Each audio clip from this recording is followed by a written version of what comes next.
8 मार्च 2014, वो दिन जिसने दुनिया के एविएशन हिस्ट्री में एक ऐसे चैप्टर का आगाज किया जो अभी तक बंद नहीं हुआ।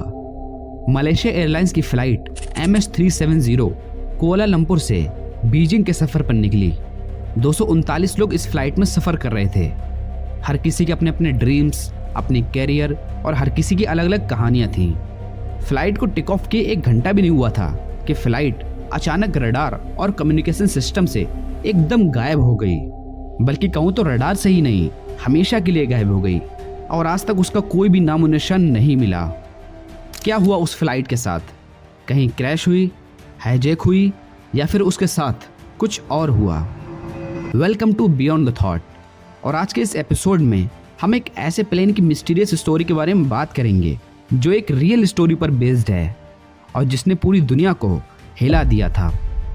तो चलिए शुरू करते हैं इस एपिसोड को और जानते हैं कि आखिर क्या हुआ था उस दिन। कहानी शुरू होती है 8 मार्च 2014 को।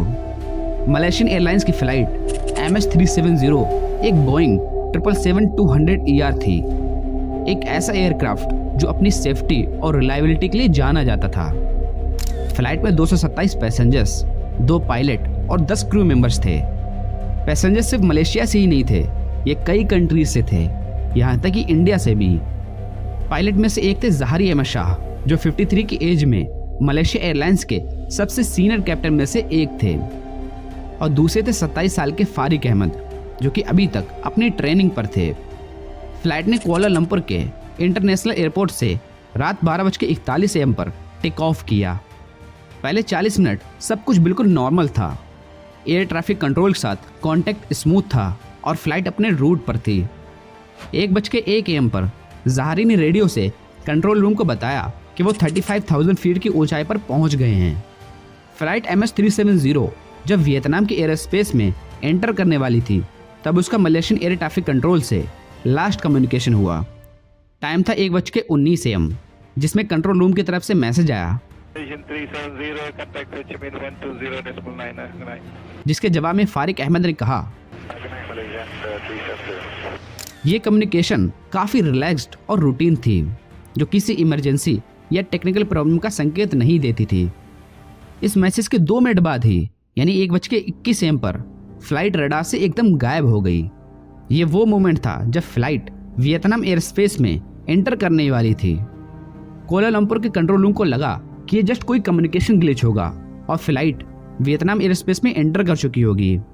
लेकिन कुछ देर बाद वियतनामियन अथॉरिटीज़ ने बताया कि उन्हें MS-370 का कोई सिग्नल नहीं मिला और फ्लाइट बीजिंग जा रही थी।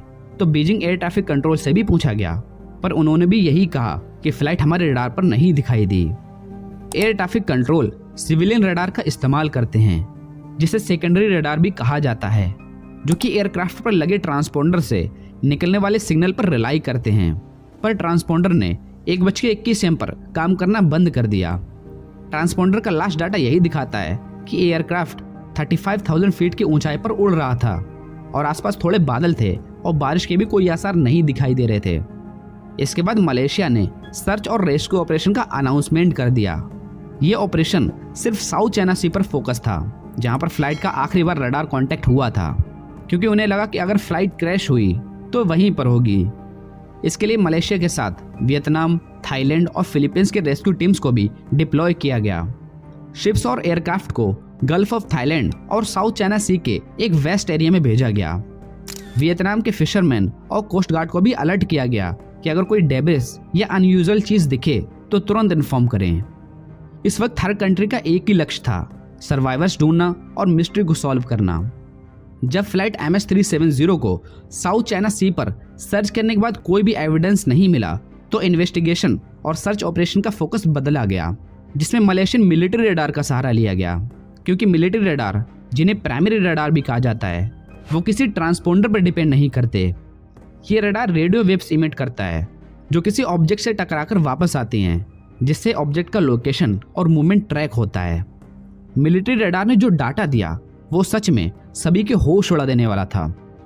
मिलिट्री रडार के डेटा ने दिखाया कि फ्लाइट ने अपने रूट को कंप्लीटली चेंज कर दिया था। फ्लाइट ने पहले राइट टर्न लिया, उसके बाद एक शार्प टर्न लेकर वापस मुड़ गया और पेनांग आइलैंड के ऊपर से होकर निकला। मिलिट्री रडार ने इसके रूट के अलावा भी एक बहुत ही शॉकिंग चीज डिटेक्ट की। रडार ने बताया कि फ्लाइट के एल्टीट्यूड फ्लक्चुएटिंग थे। कभी एयरक्राफ्ट 45,000 फीट तक ऊपर गया, जो ऑपरेशन लिमिट से ज्यादा है, तो कभी 23,000 फीट तक नीचे आया, जो कि अनयूजुअल है। इसे देखकर ऐसा लगता है कि एयरक्राफ्ट पायलट के कंट्रोल में नहीं था, इसको कोई और ही कंट्रोल कर रहा था। फ्लाइट के मुड़ने के बाद ये यहाँ पर भी कहीं नहीं उतरी। इसके बाद इसने फिर से एक राइट टर्न लिया और मलक्का स्ट्रेट से होती हुई अंडमान सी की ओर चली गई और इसके बाद से फ्लाइट रडार की रेंज से बाहर चली गई। जब फ्लाइट MS-370 मिलिट्री रडार की रेंज से बाहर निकल गई, उसके बाद प्लेन का कोई फिजिकल ट्रेस नहीं मिल सका। फिर इसके बाद फ्लाइट का क्या हुआ होगा? इसकी जानकारी हमें मिलती है एक सैटेलाइट के थ्रू। प्लेन्स के अंदर एक स्पेशल कम्युनिकेशन सिस्टम होता है जिसे कहते हैं सैटेलाइट डाटा यूनिट यानी SDU। ये सिस्टम सैटेलाइट के जरिए कांटेक्ट बनाए रखता है। जब भी कोई प्लेन सैटेलाइट की रेंज में होता है तो एक पिंग सिग्नल एक्सचेंज होता है। ये पिंग सिग्नल्स बताते हैं कि प्लेन और सैटेलाइट के बीच कनेक्शन एग्जिस्ट कर रहा है और इन सिग्नल्स को जमीन पर कोई ना कोई स्टेशन मॉनिटर कर रहा होता है। MS-370 का primary communication system transponder 1:21 AM के बाद बंद हो गया था, लेकिन SDU अब भी एक्टिव था और ब्रिटिश कंपनी इनमरसाट के सैटेलाइट के साथ कांटेक्ट में था। इनमरसाट 3F1 सैटेलाइट जो इंडियन ओशन के रीजन को कवर करती है, उसने MS-370 के SDU से 7 पिंग्स रिकॉर्ड किए। ये पिंग्स तब भी हो रहे थे जब फ्लाइट का किसी रडार से कांटेक्ट नहीं था। सैटेलाइट सिग्नल्स का एनालिसिस ही एकमात्र डाटा था जो प्लेन के पाथ का क्लू दे रहा था। प्लेन के बार बार के इस सिग्नल को देखकर ग्राउंड कंट्रोल ने एयरक्राफ्ट से कॉल करने की कोशिश भी की, पर एज यूजुअल फ्लाइट से कोई भी रिस्पॉन्स नहीं मिला। प्लेन का सैटेलाइट के साथ ये पिंग कनेक्शन रडार के 6 घंटे के बाद तक चला और 8:10 पर फ्लाइट का सैटेलाइट से भी कनेक्शन टूट गया। वो इसलिए क्योंकि प्लेन का फ्यूल खत्म हो चुका था और इसके बाद से फ्लाइट की तरफ से कोई भी सिग्नल आज तक रिसीव नहीं हुआ। अब सैटेलाइट सिग्नल्स ने प्लेन की एग्जैक्ट लोकेशन को तो नहीं बताया, पर एक इशारा जरूर दिया कि प्लेन सदर्न इंडियन ओशन में कहीं क्रैश हुआ होगा। ये जो इंडिया, ऑस्ट्रेलिया और अंटार्कटिका के बीच का जो एरिया है, यहाँ पर कहीं। सैटेलाइट डाटा के बेसिस पर सदर्न इंडियन ओशन में एक इंटरनेशनल सर्च ऑपरेशन शुरू हुई, जो कि अब तक की सबसे एक्सपेंसिव सर्च ऑपरेशन होने वाली थी, क्योंकि इतने बड़े ओशन में प्लेन ढूंढना एक रेगिस्तान में नीडल ढूंढने की जैसा है। लेकिन फिर भी सर्च टीम ने उस एरिया में जाकर वहां के चप्पे चप्पे को छान मारा, पर इतनी मेहनत और मशक्कत के बावजूद भी उन्हें कुछ भी हाथ नहीं लगा। फ्लाइट को ढूंढना बेहद जरूरी था क्योंकि उस पर 239 लोग बैठे हुए थे, और इसलिए भी बहुत जरूरी था ताकि इसके पीछे की मिस्ट्री का पता चल पाए कि आखिर फ्लाइट के साथ ऐसा हुआ तो हुआ क्यों। आपको ये भी जानकर हैरानी होगी कि हाइड्रोफोन्स ने भी प्लेन के क्रैश का कोई भी डाटा कैप्चर नहीं किया। हाइड्रोफोन्स अंडर वाटर माइक्रोफोन्स होते हैं जो पानी के अंदर साउंड वेव्स को डिटेक्ट करते हैं। इनका use submarine movement, under water explosion और सीज्मिक एक्टिविटीज को ट्रैक करने के लिए होता है। रिसर्च टीम ने सोचा कि अगर प्लेन का फ्यूल इस एरिया में खत्म हुआ था तो प्लेन जरूर इसी रीजन में क्रैश हुआ होगा, पर जब हाइड्रोफोन्स के डाटा को एनालिसिस किया गया तो हाइड्रोफोन्स ने ऐसे किसी भी लाउड इम्पैक्ट या एक्सप्लोजन के वाइब्रेशन को कैप्चर नहीं किया जो कि MS-370 से एसोसिएट हो। तो क्या इसका मतलब ये कि प्लेन हवा में ही कहीं गायब हो गया? इसका तो आगे पता चलेगा। लगातार 16 दिन सर्च करने के बाद जब MS-370 का कुछ भी पता नहीं चला तो हार मानकर मलेशिया के प्राइम मिनिस्टर ने पब्लिकली ये अनाउंस कर दिया कि फ्लाइट हिंद महासागर में कहीं खो गई है और उसमें कोई भी नहीं बचा है। इस हादसे के 1 साल बीत जाने के बाद भी सर्च टीम को कुछ भी हाथ नहीं लगता, लेकिन इस ऑपरेशन में फिर से जान आती है 29 जुलाई 2015 को, जब एक फ्रेंच रियूनियन आइलैंड पर एक फ्लैपरॉन मिला, यानी प्लेन की विंग का एक हिस्सा। फ्रेंच अथॉरिटीज ने डेब्रिस को एग्जामिन किया और अगस्त 2015 में कंफर्म हुआ कि ये MS-370 का ही पार्ट है। ये कंफर्मेशन पहला फिजिकल एविडेंस था जो बताता था कि प्लेन सदर्न इंडियन ओशन में क्रैश हुआ था। लेकिन सर्च टीम को इसको देखकर हैरानी जरूर हुई क्योंकि प्लेन की विंग का ये टुकड़ा अनएक्सपेक्टेड जगह पर मिला। इंडियन ओशन के जिस एरिया में ढूंढ रहे थे उससे 37,000 किलोमीटर दूर एक आइलैंड के बीच पर। इसके बाद सर्च टीम फिर से एक्टिव हो गई और अगले 1.5 साल में ऐसे 27 टुकड़े अलग अलग जगह से खोजे गए, लेकिन उनमें से केवल 3 ही टुकड़ों को माना गया कि ये फ्लाइट MS-370 के ही टुकड़े हैं। लेकिन प्लेन के इन डेब्रिस से ऐसी कोई भी इंफॉर्मेशन नहीं मिलती जिससे ये पता चले कि प्लेन के रूट बदलने और इसके क्रैश होने के पीछे असल रीजन क्या था। और ये मिस्ट्री एविएशन हिस्ट्री की एक अनोखी घटना बनकर रह गई। ओशियन का 1,20,000 स्क्वायर किलोमीटर एरिया सर्च करके और अप्रोक्स $160 मिलियन खर्च करके आखिरकार गवर्नमेंट ने मई 2018 में इस बिगेस्ट सर्च ऑपरेशन को ऑफिशियली बंद कर दिया। इसके बाद MS-370 का केस एविएशन हिस्ट्री की एक अनसॉल्व्ड मिस्ट्री बन गया। बट अभी भी सवाल वही है कि आखिर फ्लाइट MS-370 के साथ क्या हुआ था। भले ही इन्वेस्टिगेशन में कोई भी एविडेंस ना मिला हो, लेकिन हम इंसान थ्योरीज बनाने में बहुत आगे हैं। इसके डिसअपीयरेंस की कई स्पेकुलेशन और थ्योरीज हैं जो प्लेन के पीछे की मिस्ट्री सॉल्व करने की कोशिश करती हैं, जिनमें से कुछ ऐसे भी हैं जो कि काफ़ी लॉजिकल लगती हैं। उनमें से पहली थ्योरी ये कहती है कि कैप्टन ज़ाहरी अहमद शाह ने फ्लाइट को इंटेंसली क्रैश किया हो सकता है। जब इन्वेस्टिगेटर्स ने ज़ाहरी अहमद के घर पर जांच की तो उन्हें एक होम फ्लाइट सिमुलेटर मिला। ये सिमुलेटर पायलट की प्रैक्टिस के लिए होता है। जब इस सिमुलेटर को देखा गया तो इसमें एक रूट सिमुलेट किया गया था जो सदर्न इंडियन ओशन की तरफ जाता मिला, उसी डायरेक्शन में जो कि सैटेलाइट ने दिखाया। कुछ एक्सपर्ट्स मानते हैं कि एक प्लान्ड एक्शन था, पर इसका कोई सॉलिड प्रूफ नहीं है क्योंकि सिमुलेटर का रूट इंडियन ओशन की ओर जाता जरूर दिखाई दे रहा था, पर उस लोकेशन पर नहीं जहां पर प्लेन गायब हुआ। हो सकता है कि सिमुलेटर का ये रूट जस्ट एक कोइंसिडेंस हो। और इस थ्योरी के अगेंस्ट में ये भी है कि पायलट का कोई सॉलिड मोटिव एस्टेब्लिश नहीं हो सकता। ज़ाहरी की पर्सनल और प्रोफेशनल लाइफ में ऐसी कोई भी इंडिकेशन नहीं मिलती जो इस केस का सपोर्ट में हो।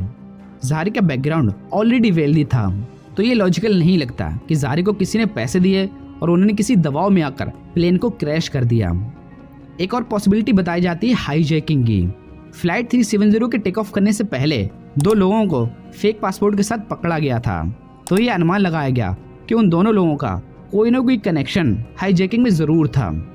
पर उनकी चेकिंग के बाद ये तो पता चला कि वो मलेशिया से भाग जरूर रहे थे, पर उनका कोई भी कनेक्शन किसी टेररिस्ट ग्रुप से नहीं मिला। और अगर मान लेते हैं कि फ्लाइट को किसी टेररिस्ट ग्रुप ने हाईजैक किया होगा, पर यह बात भी हैरान करने वाली है कि आज तक किसी भी टेररिस्ट ग्रुप ने इस बात की रिस्पॉन्सिबिलिटी नहीं ली कि ये काम उसने किया।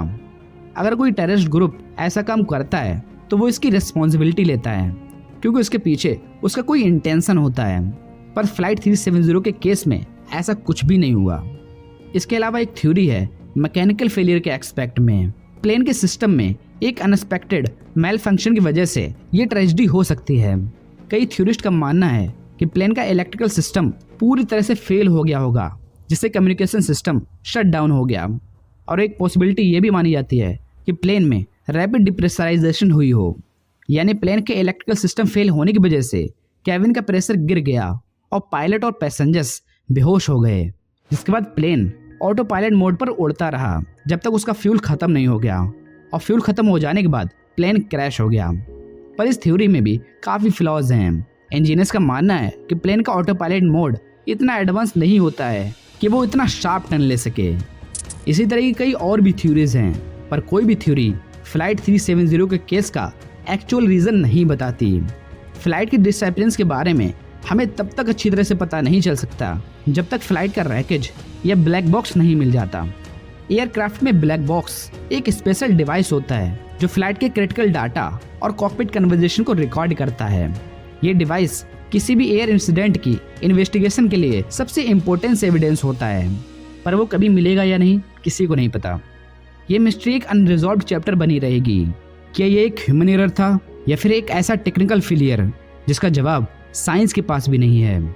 ये मिस्ट्री हमें याद दिलाती है कि इंसानी टेक्नोलॉजी और साइंस के बावजूद कुछ राज शायद कभी नहीं खुल पाते।